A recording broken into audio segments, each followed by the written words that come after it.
Welcome back. There was no shortage of wokeness in the past week as we celebrated our nation's birthday. The most outrageous display of contempt for our country came from R&B singer Jill Scott. Take a listen to her rendition of the national anthem. This is not the land of the free,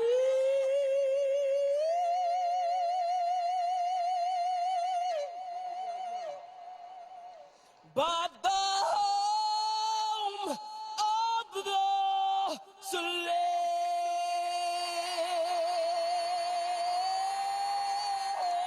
Wow. All right. Joining me now to discuss Donna Jackson of Project 21, along with writer at The Federalist, Avita Duffy, and our special guest here, John Burnett. Donna, I want to get your reaction. Home of the slave. I mean, there were other really nasty lyrics. And how rich is this coming from Jill Scott, whose estimated worth is about $12 million? Yeah, I'm so disappointed in these black entertainers who trashed this country that made insurmountable amounts of wealth here. You know what? Let's be clear. The first black American slave owner was a black man. The first person that sued to make slaves permanent property, again, a black man. We are, in this era that you have to hate America, even though there are people lined up in Africa that take years to even enter a lottery to get in this country for the opportunities. If she doesn't make it here, please leave. Absolutely. Amen. And I want to talk about another wokester, Ben Cohen of Ben & Jerry's. He was arrested outside of the Department of Injustice because he burned a replica of the Bill of Rights. I have a replica here. We want to put me back on camera. Can we put me back on camera? All right, there we go. So I have my own little replica, and this is from courtesy of our executive producer, Jason Rosenberg, and we actually treasure this replica here. He did that, and then also Ben & Jerry's spent the 4th of July trashing the United States as a nation that exists supposedly on stolen land. They posted this image to Twitter, which reads, "The United States was founded on stolen indigenous land. This 4th of July, let's commit to returning it." Avita, your reaction to Ben & Jerry's, I think it's just, I stopped eating that ice cream after they became anti-Semitic and they were so open about it. So the fact that they're so anti-American, and again, we have two Jewish men who thrived in this country, became multimillionaires, and yet they want to condemn this country.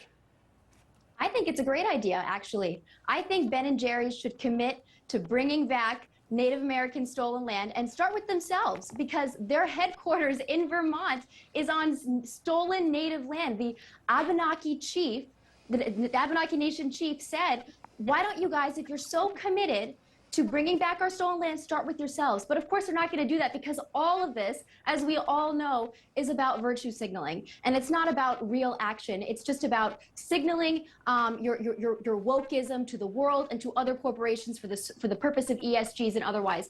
This is so ridiculous, because every single piece of land on the entire earth has once been owned or conquered by somebody else, right? We talk about the Black Hills. Right. Ben & Jerry's like to talk about the Black Hills. That was before it was taken over by the Sioux. It was the Cheyennes. I mean, this is such a stupid thing for us to be continually talking about, especially when Ben & Jerry's isn't going to start with themselves. And speaking of the woke, it doesnn't get more woke now than Bud Light. I know, John Burnett, you've been dying to talk about this. About Bud Light. Dylan Mulvaney, the trans guy. I worked on Wall Street. I'm a businessman, and also I'm an adjunct professor teaching business. And I would have never advised Bud Light to go down the route that they had done. Why? Because it impacted sales. But I want America to think about this. Bud Light owns Modelo, and they also own Corona and other brands. And those two brands that I just mentioned, their sales have skyrocketed since Bud Light brand decided to engage a transgender influencer. So when you look at the sales in the aggregate for InBev, the holding company or conglomerate, they might actually end up making more money than they made prior to that campaign debacle. So I question whether or not they'll actually suffer financially. Yeah, we know the stock price started to fall precipitously, but when you look at the sales and the forecast, many analysts have raised their price targets for InBev. Why? Because again, Modelo and other brands that the holding company actually owns have skyrocketed.